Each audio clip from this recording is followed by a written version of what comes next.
பகவத்கீதையில் 4வது சாப்டரில் 20வது ஸ்லோகம். त्यक्त्वा कर्मफलासङ्गं नित्यतृप्तो निराश्रयः कर्मण्यभिप्रवृत्तोऽपि नैव किञ्चित् करोति सः. இப்போ இதுக்குள்ள அர்த்தத்தை பார்க்கலாம்.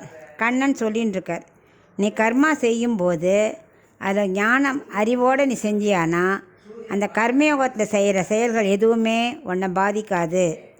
அதுக்கு எக்ஸாம்பிள் என்னென்னா, இப்போ ஒரு சின்ன குழந்தை இருக்குது, அது என்ன பண்ணும்? தான் அப்பாவை தான் காலால் நெஞ்சில் உதைக்கும், கன்னத்தில் அடிக்கும், ஏதாவது விஷம் பண்ணிகிட்டே இருக்கும்.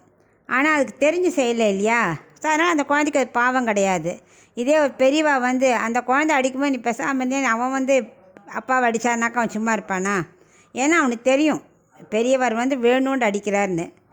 அது தெரிஞ்சு செய்கிறது, இது தெரியாமல் செய்கிறது. ஸோ ரெண்டுக்கும் டிஃப்ரென்ஸ் இருக்குது இல்லையா?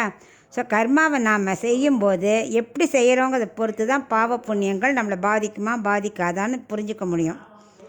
அந்த நமக்குள்ளே எந்த செயல் செஞ்சாலும் பாவ புண்ணியம் சேராமல் இருக்கிறதுக்கு முதல்ல முக்கியம், இது நான் எனக்காக செய்யலை, ஆத்மா வேறு உடல் வேறு, இது ஒன்லி பகவானோட ஆசைக்காக தான் செய்கிறேன், அவரோட இச்சைக்கு உட்பட்டு நான் செய்கிறேன் அப்படிங்கிற அறிவு இருக்கணும்.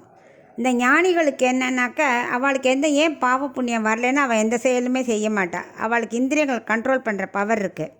ஆனால் நமக்கு அது பண்ண முடியாது இல்லையா? நமக்கு டெய்லி காரியத்தில் ரொம்பலாம் இந்திரியங்களை கண்ட்ரோல் பண்ணி பார்க்க மாட்டேன், சாப்பிட மாட்டேன், இங்கே போக மாட்டேன்லாம் சொல்ல முடியாது. ஆனால் எது பண்ணாலும் அது ஆத்ம ஞானம் இருந்துகிட்டே இருக்கணும்.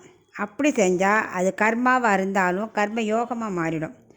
அந்த பற்றற்ற கர்மாவை செய்கிறது தான் முக்கியமான கர்மயோகிக்கு ரொம்ப ரொம்ப தேவை. அதுதான் பாவத்துலேருந்து புண்ணியத்துலேருந்து உன்னை விலக்கி மோட்சத்துக்கு வழி வகுக்கும் அப்படின்னு சொல்கிறேன்.